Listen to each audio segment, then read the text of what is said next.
শুভ বিকেল বাবা বন্ধুরা, তো একটু ছাদে এলাম। আর এই গাছের পাতায় লেবুগুলো একদম শুকিয়ে নষ্টই হয়ে যাচ্ছে, তো ভাবলাম আজকে আচার বানাবো। সব লেবুগুলো তুলে নিই আর তোমরা দেখতে থাকো। চলো, খুব কাটা লাগছে লেবু তুলতে গিয়ে।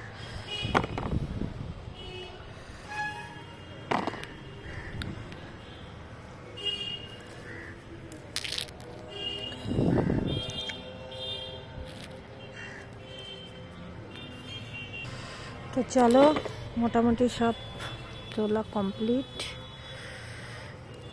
এরপর চলে যায় রান্নাঘরে।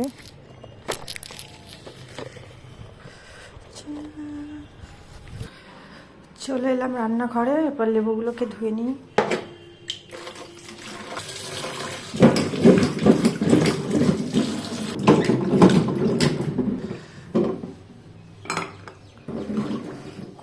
খুব ভালোভাবে ধুয়ে নিচ্ছি।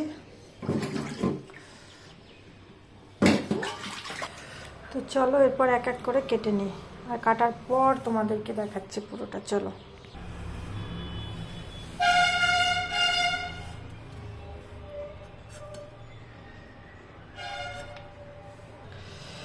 তো লেবু কাটা কমপ্লিট। এরপর এর মধ্যে কটা পাকা পাকা লঙ্কা নিয়েছি,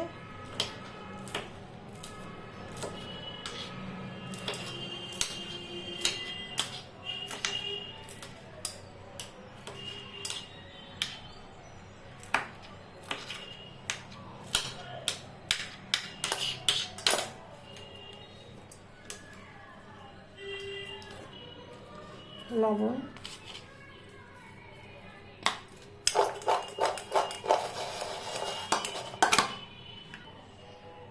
কাশ্মীরি লঙ্কার গুঁড়ো,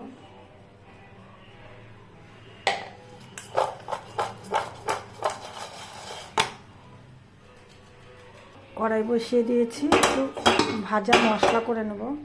এর মধ্যে মৌরি, এর মধ্যে আছে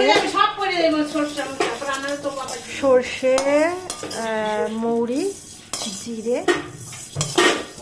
তেজপাতা আর শুকনো লঙ্কা দিলাম না ঝালের জন্য, তো একটু বেশি ঝাল হয়ে যাবে। তো চলো, এবার হালকা আছে ভেজে নিই। এরপর অল্প একটু সর্ষের তেল দিয়ে দিচ্ছি, একটা শুকনো লঙ্কা আর কিছু পাঁচফোড়ন। কি হয়েছে? কি দেখবে?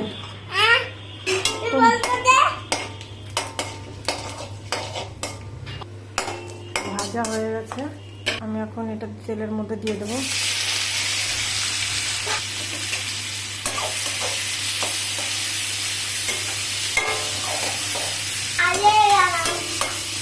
ভেজে নিচ্ছি।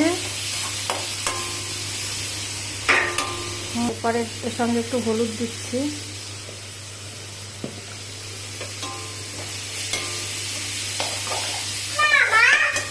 কি হয়েছে? তুই এখানে কি করছিস বল?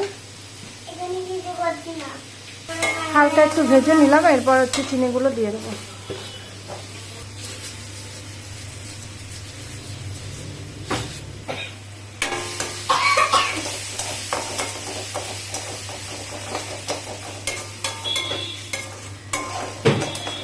এরপর মশলাটা মিক্সিং করে নেব।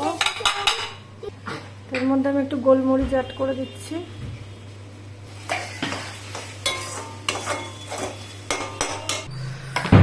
মশলাটা একটু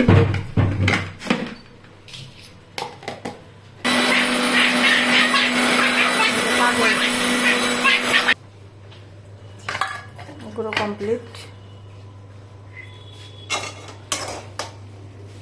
এরপর গুঁড়োটা আমি দিয়ে দিলাম।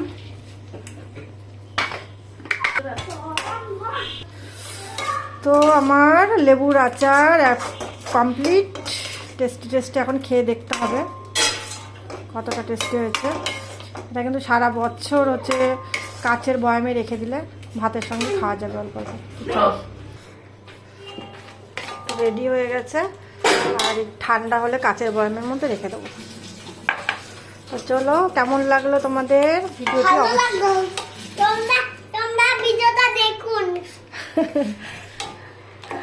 অবশ্যই কমেন্টে জানিও। আর